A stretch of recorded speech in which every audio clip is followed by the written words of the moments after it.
কাতিয়ার সাহেব বলতেছে, হযরত আপনি আল্লাহর কাছে মাপ চাইবেন ভালো কথা, কিন্তু আপনি এমনটা করেন কেন একটু বুঝতে চাই।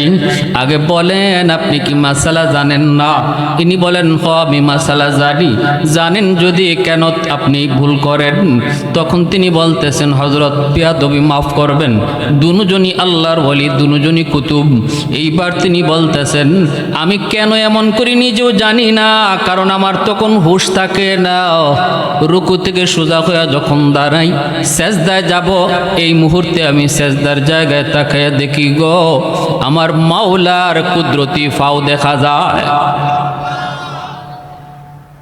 সেজদার জায়গার মধ্যে আমার আল্লাহর কুদরতি কদম, আল্লাহ পাকের কুদরতি কদম দেখা মাত্র আমি বেহুশ হয়ে যাই।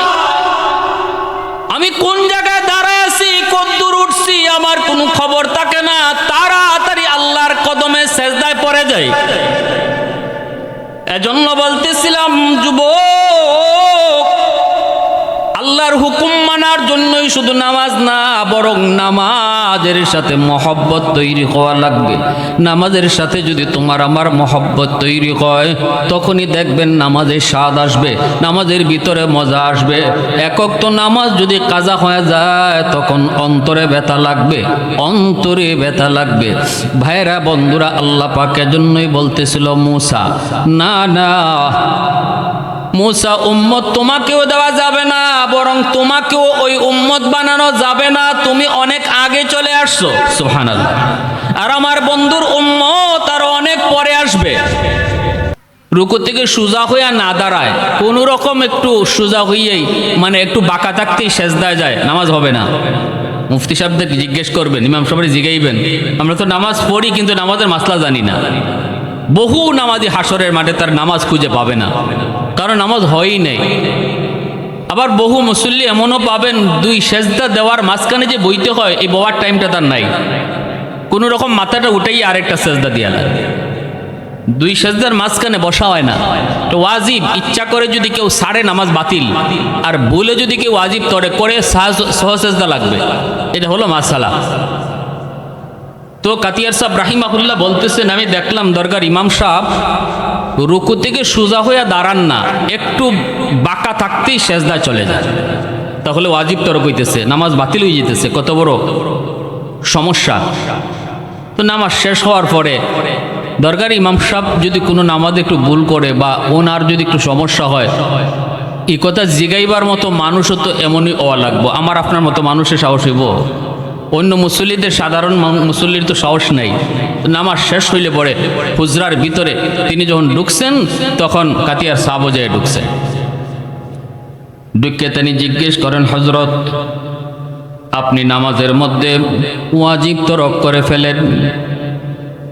ইনি বলতেছেন, কোথায়? কই রুকু থেকে সোজা হইয়া দাঁড়ান না। রুকু থেকে সোজা হইয়া দাঁড়ানো ওয়াজিব, এটা আপনিও জানেন, আমিও জানি, সবাই জানে। অথচ আপনি কেন রুকু থেকে সোজা হইয়া দাঁড়ান না? নামাজ তরক হয়ে যাবে, নামাজ বাতিল হয়ে যাবে, এটা তো ওয়াজিব তরক। যেই মাত্র এই কথাটা কাতিয়ার সাহেব বলছেন, দরগার ইমাম সাহেব চোখ থেকে দর দর করে পানি ধরে কাঁদতেছে, আর কয়, মালিক আমি ভুল করেছি, তুমি আমারে মাফ করো। কাতিয়ার সাহেব বলতেছে, হযরত আপনি আল্লাহর কাছে মাপ চাইবেন ভালো কথা, কিন্তু আপনি এমনটা করেন কেন একটু বুঝতে চাই। আগে বলেন আপনি কি মাসালা জানেন না? ইনি বলেন হ আমি মাসালা জানি। জানেন যদি কেন আপনি ভুল করেন? তখন তিনি বলতেছেন, হযরত বেয়াদবি মাফ করবেন, দুজনই আল্লাহর ওলি, দুজনই কুতুব। এইবার তিনি বলতেছেন, আমি কেন এমন করি নিজেও জানি না, কারণ আমার তখন হুশ থাকে না। রুকু থেকে সোজা হয়ে যখন দাঁড়াই, সেজদায় যাব, এই মুহূর্তে আমি সেজদার জায়গায় তাকায় দেখি গো আমার মাওলার কুদরতি ফাও দেখা যায়। সেজদার জায়গার মধ্যে আমার আল্লাহর কুদরতি কদম, আল্লাহ পাকের কুদরতি কদম দেখা মাত্র আমি বেহুশ হয়ে যাই। আমি কোন জায়গায় দাঁড়ায় আছি, কতদূর উঠছি, আমার কোনো খবর থাকে না। তাড়াতাড়ি আল্লাহর কদমে সেজদায় পড়ে যাই। এজন্য বলতেছিলাম যুবক, আল্লাহর হুকুম মানার জন্যই শুধু নামাজ না, বরং নামাজের সাথে মহব্বত তৈরি হওয়া লাগবে। নামাজের সাথে যদি তোমার আমার মহব্বত তৈরি হয়, তখনই দেখবেন নামাজের স্বাদ আসবে, নামাজের ভিতরে মজা আসবে। একক তো নামাজ যদি কাজা হয়ে যায়, তখন অন্তরে ব্যথা লাগবে, অন্তরে ব্যথা লাগবে। ভাইরা বন্ধুরা, আল্লাহ পাকের জন্যই বলতেছিল মূসা, না না মূসা, উম্মত তোমাকেও দেওয়া যাবে না, বরং তোমাকেও ওই উম্মত বানানো যাবে না, তুমি অনেক আগে চলে আসছো। সুবহানাল্লাহ। আর আমার বন্ধুর উম্মত আরো অনেক পরে আসবে। এজন্যই এই নবীর উম্মত আমরা, নবীর খাতিরে আল্লাহর কাছে এত দাম, এত দাম। যেই নবীকে আল্লাহ পাক রব্বুল আলামিন কুল কায়নাতের জন্য রহমত বানায় পাঠাইছেন, এই রবিউল আউয়াল নবী, দয়ার নবী জান্নাতি ফল হাতে নিলেন। এত সুগ্রাণ হবেই তো, এ তো দুনিয়ার কোনো ফল নয়, দুনিয়ার কোনো সাধারণ ফল নয়, জান্নাতি ফল, জান্নাতি ফল। দুনিয়ার যত ফলমূল, দুনিয়ার যত নিয়ামত, দুনিয়ার যত যা কিছু, সব কিছু হলো নকল, জান্নাতি সব কিছু হলো আসল। এজন্য এই ফল হাতে নেওয়া মাত্রই এত সুগ্রাণ, হবেই তো, হবেই তো জান্নাতি ফল। মুখে নিলেন, স্বাদ অতুলনীয়। এ যুবক, দুনিয়ার আপেল, জান্নাতি আপেল সমান নয়, দুনিয়ার আম, জান্নাতি আম কখনো সমান নয়, দুনিয়ার মাছ, জান্নাতি মাছ সমান নয়, দুনিয়ার গোশত, জান্নাতি গোশত সমান নয়। দুনিয়ার যত যা কিছু আমরা পাই সব হলো নকল, জান্নাতে আল্লাহ সব রেখেছেন আসল, স্বাদটাও হবে আসল, জান্নাতি নিয়ামতের স্বাদটাও হবে আসল। এজন্য মায়ার নবী, দয়ার নবী এই জান্নাতি ফলটা বক্ষণ করলেন। মায়ার নবী জান্নাতি ফল বক্ষণ করার পর রাসূল করিম সাল্লাল্লাহু আলাইহি ওয়াসাল্লাম আম্মা জান খাদিজাতুল কুবরা রাদিয়াল্লাহু তাআলা আনহা, নবীজির প্রিয়তমা বিবি, গোটা উম্মতের মা, ইসলামে যার সবচেয়ে বেশি অবদান, সর্বপ্রথম কালেমা পড়ে মুসলমান হওয়ার ভাগ্য যার ছিল, তিনি কোনো পুরুষ নন, তিনি হলেন এই উম্মতের জননী আম্মা জান খাদিজাতুল কুবরা রাদিয়াল্লাহু তাআলা আনহা। কয়েকদিনের ভিতরেই আম্মা জান গর্ভবতী হলেন। জিব্রাইল আমিন এসে বলতেছেন, নবী গো, জান্নাতি ফল খাওয়াইছিলাম কয়েকদিন আগে, মনে আসেনি? আপনার বিবি খাদিজা তো গর্ভবতী, আল্লাহ পাক আমাকে পাঠাইছেন আপনাকে নিউজ দেওয়ার জন্য, সুসংবাদ জানানোর জন্য। এবারও আপনার একজন মেয়ে সন্তান জন্ম নিবে, যেই মেয়ে হবে গোটা মুসলিম জাহানের জন্য আদর্শ, যেই মেয়েটা হবে নেককার, দিনদার, বড় আল্লাহ ওয়ালি, সুন্দর হবে, অতুলনীয়। আল্লাহ আমাকে এই খবর সুসংবাদ দিয়ে আপনার কাছে পাঠাইছেন, গোটা মুসলিম জাহানের আদর্শ নারী হবে সে।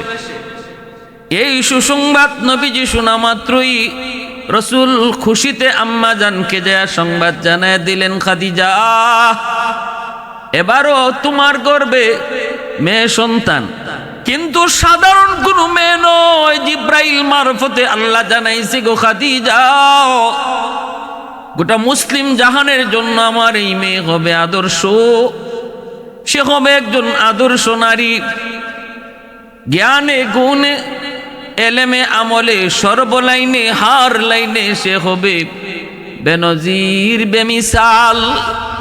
রাসূল করিম এই সুসংবাদ আম্মা জান খাদিজাতুল কুবরাকে নবী জানাইলেন। আম্মা জানও বড় খুশি, রাসূলও বড় খুশি। কিছুদিন পর আম্মা জানের গর্ভে তো খাতুনে জান্নাত ফাতেমা, কিন্তু সন্তান পেটে আসলে পরে মার যেমন কষ্ট হয়, আম্মাজানের বিন্দু পরিমাণ কষ্ট হয় নাই, বিন্দু পরিমাণ তিনি কষ্ট অনুভব করেন নাই। যেদিন ভূমিষ্ঠ হবেন সকালবেলা ব্যথা শুরু হলো। নবুয়তের ৫ম হিজরি শুক্রবার দিন ফজরের নামাজের পর আম্মাজানের ব্যথা শুরু হলো, প্রসব ব্যথা। কেউ নাই ঘরে, আম্মাজান শুধু একা, আম্মাজান শুধু একা। একজন বাদীকে পাঠাইলেন আত্মীয় স্বজনের ভিতর থেকে কিছু মহিলাকে আনার জন্য, সাহায্যের জন্য। কাউকে পাও কিনা একটু দেখো। বাদী ঘুরে ঘুরে তার আত্মীয়দের বাড়িতে গেলেন, জানাইলেন খাদিজা হালত এমন, কিন্তু কেউ রাজি হয় না। প্রত্যেকটা মহিলাই এক কথাই কয়, খাদিজা আমাদের বংশে কলঙ্ক লাগাইছে। আমরা আছি আমাদের বাপদাদার ধর্মে, কিন্তু খাদিজা মুহাম্মদের ধর্ম গ্রহণ করেছে। এই বিপদ আমরা তার সাহায্য করব না। কত নিষ্ঠুর! অথচ আম্মাজানের দান সৎকার সহযোগিতা। মক্কার জমিনে এমন কোন মানুষ নাই রে যুবক, যে পায় নাই, যে পায় নাই, যে নেয় নাই। আম্মাজান ছিলেন মক্কার সবচেয়ে ধনী নারী। দানের হাত ছিল অনেক বড়। বিপদে পড়ে কেউ আসলে এমন কোনো মানুষ নাই যে খালি হাতে ফেরত যেত। তাকে যখন যা দেওয়ার তাই তিনি দান করতেন।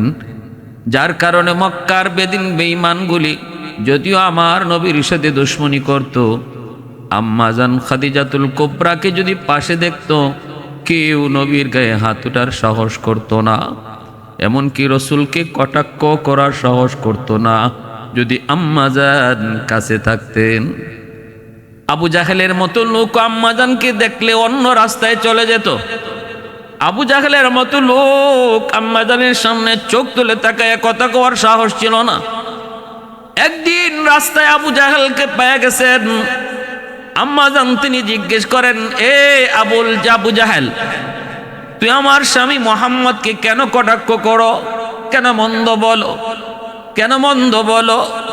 তোমরা কি আমার স্বামীকে আল আমিন বলো নাই? তোমরা কি তারে সত্যবাদী কও নাই? তাহলে আজ কেন তারে মন্দ বলো? আবু জাহেল জবাব দেয় না, চোখ তুলে কথা কয় না।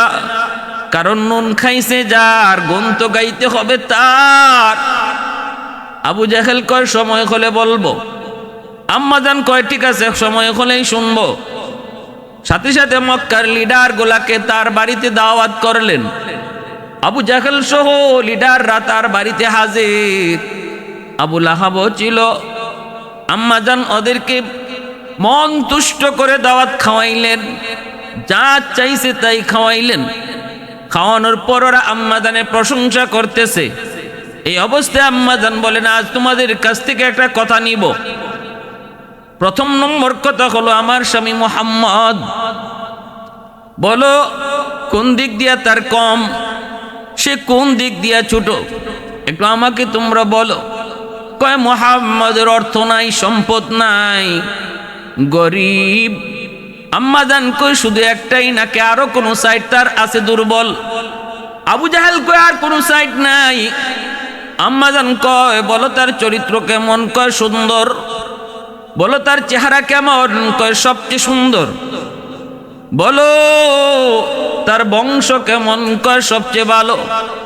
সকল সাইড দিয়ে সে 1+, সকল সাইড দিয়ে সে 1 পিস। সেখানে তার কোনো তুলনা নাই। একটা দিকই দুর্বল, সম্পদ নাই, সহায় নাই, একটাই তো দুর্বল বলে। আম্মাজান এবার সমস্ত লিডারদের সামনে বলেন, তাহলে তোমরা শোনো, আমি খাদিজার যত সম্পদ ছিল সবগুলি সম্পদ এই মুহূর্তে আমি আমার স্বামী মুহাম্মদকে দান করে দিলাম। এবার আমার কিছু নাই, সব সম্পদের মালিক, সব সম্পদের মালিক আমার স্বামী মুহাম্মদ। এবার তোমরা একটু কও, মুহাম্মদকে মানো না কোন কারণে? গরিব বলো, এখন সে গরিব নাকি মক্কার সবচেয়ে ধনী? আবু জাহেল আবু লাহাবের মুখ বন্ধ হয়ে গেল। কথা বলার সাহস তারা হারিয়ে ফেললো। আবু জাহেল কয়, খাদিজা তোমার সাথে আমরা কথা বলে পারবো না, তোমার সাথে কথা বলে পারবো না, এই বলে তারা উঠে চলে গেল। এজন্য আম্মা জান খাদিজাতুল কুবরা রাদিয়াল্লাহু তাআলা আনহা চরম বিপদের সময় প্রসব বেদনা, একজন মহিলা জানে প্রসব বেদনা, প্রসব ব্যথা, তার ব্যথা কেমন। প্রসবের সময় যে ব্যথা, এই ব্যথা শুধু একজন মা বুঝে, দুনিয়ার আর কেউ বুঝে না রে যুবক, আর কেউ বুঝে না। প্রসব বেদনার সময় কত মা দুনিয়া থেকে চলে গেল, প্রসব ব্যথার সময় কত মা অজ্ঞান হয়ে যায়। ভালো করে মনে রাখো, এর চেয়ে বড় কষ্ট আর কিছু নাই। ভাইয়েরা বন্ধুরা, ওই মারে তুমি বড় হইয়া কষ্ট দেও, একটুও বুঝি তোমার মায়া হয় না, একটু বুঝি দরদ হয় না, একটু বুঝি তুমি ভাবো না। 1 কেজি 2 কেজি ওজনের একটা পাথর পেটে বাইদে তুমি একদিন হাইটা দেখো কেমন লাগে। সেখানে একজন মা 10 মাস 10 দিন তোমারে পেটে লইয়া এত বড় একটা বোঝা নিয়া ঘরের সব কাজগুলা করত। কতটা কষ্ট বেদনা যখন শুরু হয়, তখন জানে একজন মা সে কি পরিমাণ কষ্ট অনুভব করে। বিপদের সময় আম্মা জানের কাছে কেউ নাই, আত্মীয় স্বজন কোনো মহিলা আসতে রাজি হয় না। একটাই তাদের কথা, খাদিজা কেন ইসলাম ধর্ম গ্রহণ করলো, কেন আমাদের বাপদাদার ধর্ম ছেড়ে দিল। এই কথাগুলা বাদিয়ে সে আম্মাজানকে শোনাইল। আম্মাজান বড় কষ্ট পেলেন। এই মানুষগুলা, ওরা যারা বিপদে পড়লে আমি খাদিজা সাহায্য করতাম গো, আমার কাছ থেকে কখনো নিরাশ হয়ে যায় নাই। ঠিক আছে, আমি কারো সাহায্য চাই না মালিক, আমি তোমার কাছেই সাহায্য চাই। আমার উত্তম সাহায্যকারী হলেন আল্লাহ। আল্লাহু খায়রুল হাফিজিন।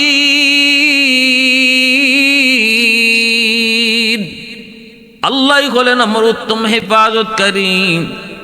আল্লাহ আমাকে হেফাজত করবেন। আম্মাদান বড় চিন্তায় আল্লাহ পাকের মুখাপেক্ষী হয়ে তিনি আল্লাহর কাছে চাইতেছেন।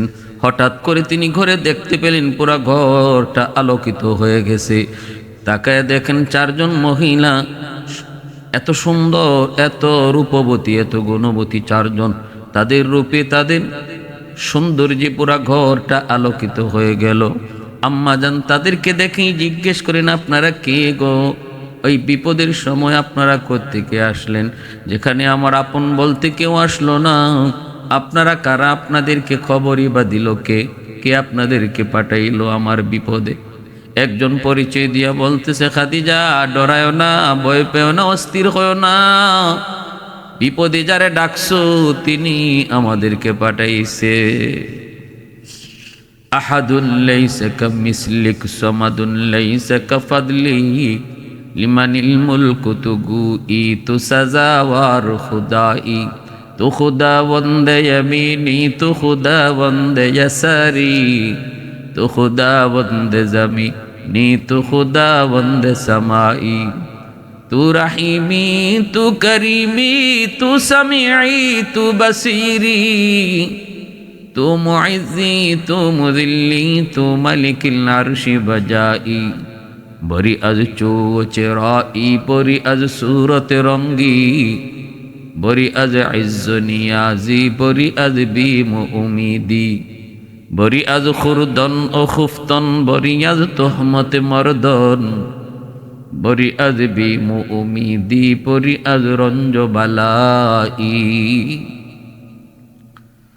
একজন পরিচয় দিয়া বলতেছে, খাদিজা আমারে চিনো? আমি হলাম মা হাওয়া আলাইহিস সালাম, আদম আলাইহিস সালাম, আদি পিতা আদমের বিবি আদি মা আমি হলাম হাওয়া আলাইহিস সালাম। আরেকজন বলতেছে, খাদিজা আমি হলাম মারিয়াম আলাইহিস সালাম, ঈসা পয়গম্বরের মা। আরেকজনে কয়, খাদিজা আমি হলাম ফেরাউনের বিবি আসিয়া আরেকজনে কই আমি হলাম মূসা নবীর বোন কুলসুম।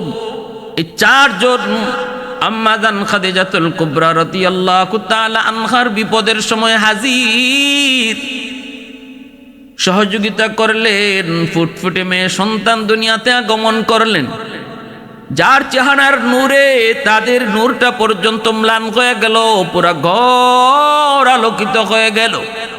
পৃথিবীতে যে চারজন নারী সবচেয়ে সুন্দর ছিলেন, একজন হলেন ইব্রাহিম পয়গম্বরের বিবি, প্রথম বিবি সারা আলাইহিস সালাম, দ্বিতীয় জন হলেন হযরত মরিয়ম আলাইহিস সালাম, তৃতীয় জন হলেন আসিয়া আলাইহিস সালাম, চতুর্থ জন হলেন নবীজির কন্যা খাতুনে জান্নাত ফাতেমা রাদিয়াল্লাহু তাআলা আনহা।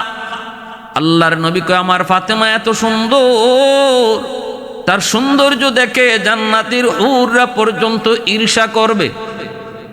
পুরা ঘর আলোকিত। মায়ার নবী দয়ার নবী সুসংবাদ পেয়ে দৌড়ে আসলেন। নবীজি দেখো আনন্দিত, কুলে তুললেন। প্রশংসা তো জিব্রাইল আগেই করে গেছেন যে আবেদা সালেহা, জগতের মুসলিম জাহানের সমস্ত নারীদের জন্নতি যিনি হবেন মডেল, যিনি হবেন আদর্শ নারী। নবীজি আদর করে নাম রাখলেন ফাতেমা, আরেকটা ওর নাম নবী রাখলেন জোহরা। জোহরা শব্দের অর্থ হলো ফুলের কলি। ফুলের কলির মতোই ছিলেন তিনি সুন্দর। ভাইরা বন্ধুরা, এইভাবে খাতুনে জান্নাত ফাতেমা রাদিয়াল্লাহু তাআলা আনহা মার আদর, বাবার আদর পেয়ে পেয়ে তিনি আস্তে আস্তে বড় হন। ভাইরা বন্ধুরা, যখন ছোট্ট বালিকা খাতুনে জান্নাত ফাতেমা রাদিয়াল্লাহু তাআলা আনহা শিশুদের সাথে খুব বেশি মিশতেন না, বাচ্চাদের মতো দুষ্টামিও করতেন না, অত্যন্ত গুরুগম্ভীর ছিলেন। ছোট কাল থেকেই কি যেন ভাবতেন যেন আল্লাহর নবীর শিশুকালটা আর খাতুনে জান্নাত ফাতেমার শিশুকালটা এক সেম সেম। নবীজির ভিতরে যত গুণ ফাতেমার ভিতরেও ছিল তত গুণ। আল্লাহু আকবার, জোরে কোন। এত সুন্দর গুণাবলী নিয়ে তিনি আস্তে আস্তে বড় হন। মার কাছেই বেশি টাইম থাকেন, মার ইবাদত বন্দেগী দেখেন, শিখেন। মা যদি দিনদার হয়, মা যদি নামাজি হয়, সন্তান নামাজি হয়। মা যদি পর্দা নিশিন হয়, মেয়েটাও পর্দা নিশিন হয়।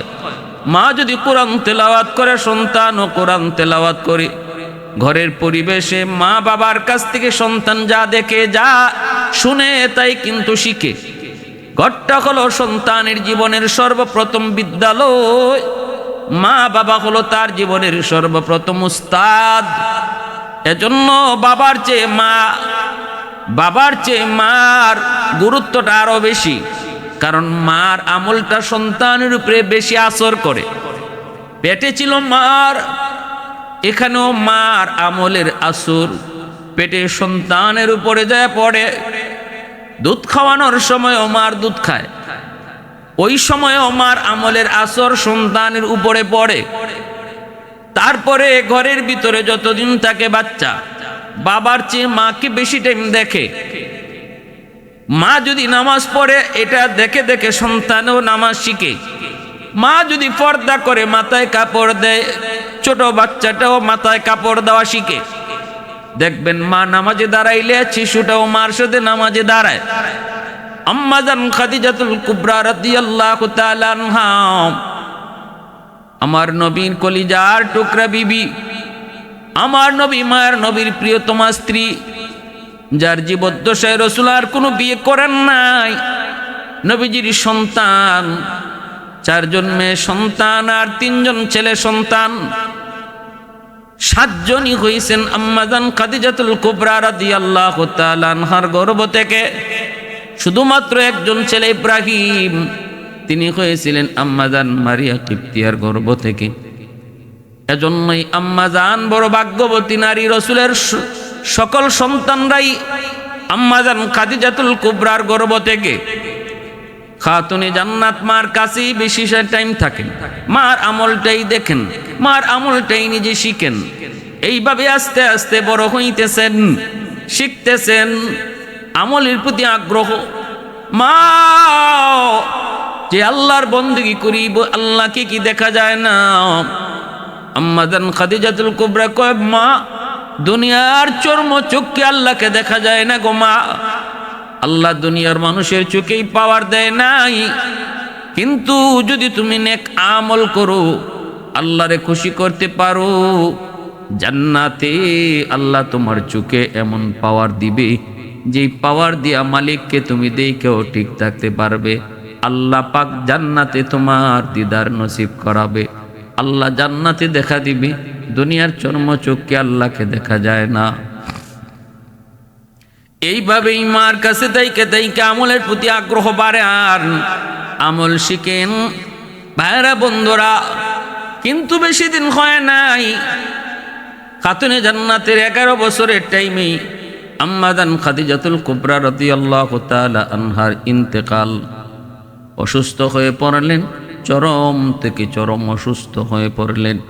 ওই অবস্থায় নবীজির জন্য আম্মা জান কান্দে। রসুল যায় কয়, খাদিজা তুমি কেন কান্দো? আম্মা জান কয়, নবী গো আমি আমার জন্য কান্দি না গো নবী, আমি কান্দি স্বামী গো আমার ইন্তেকালের পর আপনার সেবা কে করবে, আপনার কে দেখশন করবে? বেদিন বেঈমানগুলা কত কটু কথা, কত নির্যাতন আপনারে করে। আমার কাছে আসলেই আমি সান্ত্বনা দিয়ে আপনাকে সব কষ্ট ভুলাইয়া দেই, কিন্তু আমার বড় আশঙ্কা, আমার বড় ভয়, আমার বড় টেনশন, আমার চিন্তা, আমার দুনিয়া থেকে বিদায়ের পর আপনার সেবা কে করব, আপনারে কে সান্ত্বনা দিব, এজন্য আমি বেশি কাঁদতেছি। সাথে সাথে খাতুনে জান্নাত ফাতেমা রাদিয়াল্লাহু তাআলা আনহা মার কাছে বসা, মার কাছে বইসা মার কপালে চুমু দিয়া কয়, মা আব্বুর জন্য তুমি কান্দো না। মা গো আমি কথা দিলাম, মা আমি তোমাকে কথা দিলাম, তোমার বিদায়ের পর তোমার দায়িত্বটা আমি ফাতেমা আদায় করব। আমি বাবার সেবা করব, আব্বুর সেবা আমি করব, সান্ত্বনা আমি ফাতেমা দিব, সেবা করব আপনার মতো, সান্ত্বনা দিব আমার আব্বুর আম্মার মতো, আমেনার মতো। এই কথা বলতে খাদিজা রাদিয়াল্লাহু তাআলা আনহা খাতুনে জান্নাতের কপালে চুমু খায়, একটু আনন্দের হাসি আসে। মা আমার দিলটা খুশি, মা আমার বুকে আয়, তোর কথাগুলা শুনে আমার দিলটা খুশি হয়ে গেছে। মা আয় আমার বুকে আয়, বুকে আয়। আল্লাহর নবী, রহমতের নবী, মায়ার নবী কাছে বসা। আম্মা জান খাদিজাতুল কুবরা রাদিয়াল্লাহু তাআলা আনহা বলতেছে, স্বামী গো, ও স্বামী আমি দুনিয়ায় থাকতে তোমার কোনো হক যথাযথ আদায় করতে পারি নাই গো স্বামী, একটা আবদার করি, রাখবেন নি? রসুলকে, খাদিজা দুনিয়ায় থাকতে কোনো আবদার আমার কাছে তুমি করো নাই, এমন কি আবদার তুমি মৃত্যুর আগে আমার কাছে করবা? আম্মা জান কো, নবী গো আমার আবদারটা হলো, কবরের জগৎটা আমার বড় ভয় লাগে, বড় ভয় লাগে। আখিরাতের প্রথম মঞ্জিল কবর, কবর যার আসান তার সব ঘাট আসান। কবরে আমার বড় ভয় হয় গো নবী, ভয়। আমার একটা অনুরোধ হলো, আমার ইন্তেকালের পর আমার কাফনের কাপড় আপনি বাজার থেকে কিনেন না, আপনার একটা পরনের জুব্বা আমি